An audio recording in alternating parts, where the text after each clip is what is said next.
Hello friends, I am Praveen. Welcome to my channel Stenographer a White Collar Job. Be ready for the dictation. 5 4 3 2 1 start.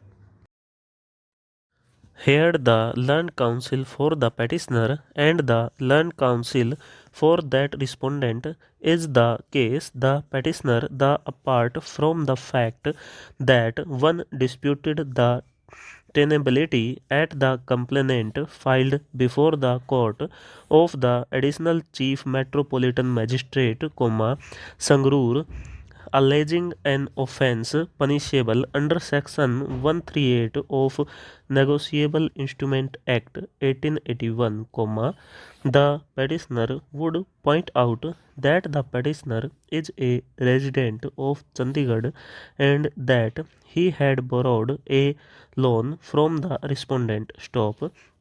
He had issued checks towards discharge of the loan, which, according to the respondents, have been dishonored, though the same were furnished as security for the due repayment of the loan from time to time. The respondent has not accounted a false claim is sought to be made on the basis of the checks which had been issued and collected as security for the due discharge of the loan.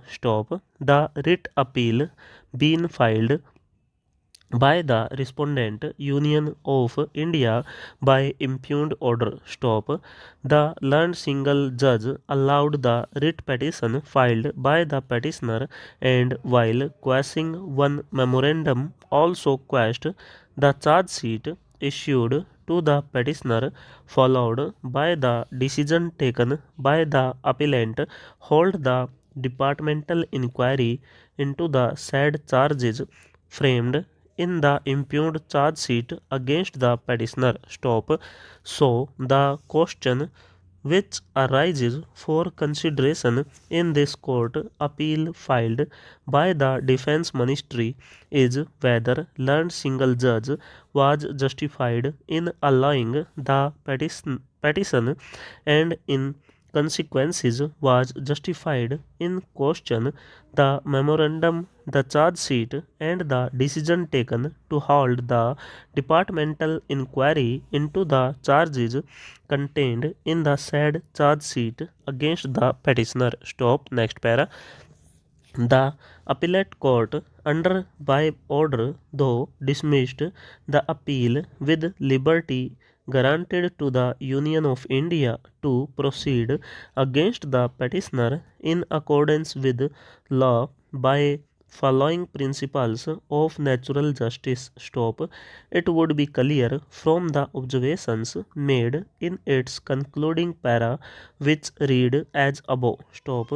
It is with these disputed factual background the petitioner felt aggrieved of the impugned charge sheet and the decision taken for holding departmental inquiry into the charges and filed the writ petition out of which this important appeal arises. The challenge to the impugned charge sheet on behalf of the petitioner was essentially on one ground, namely it was contended that the impugned charge sheet.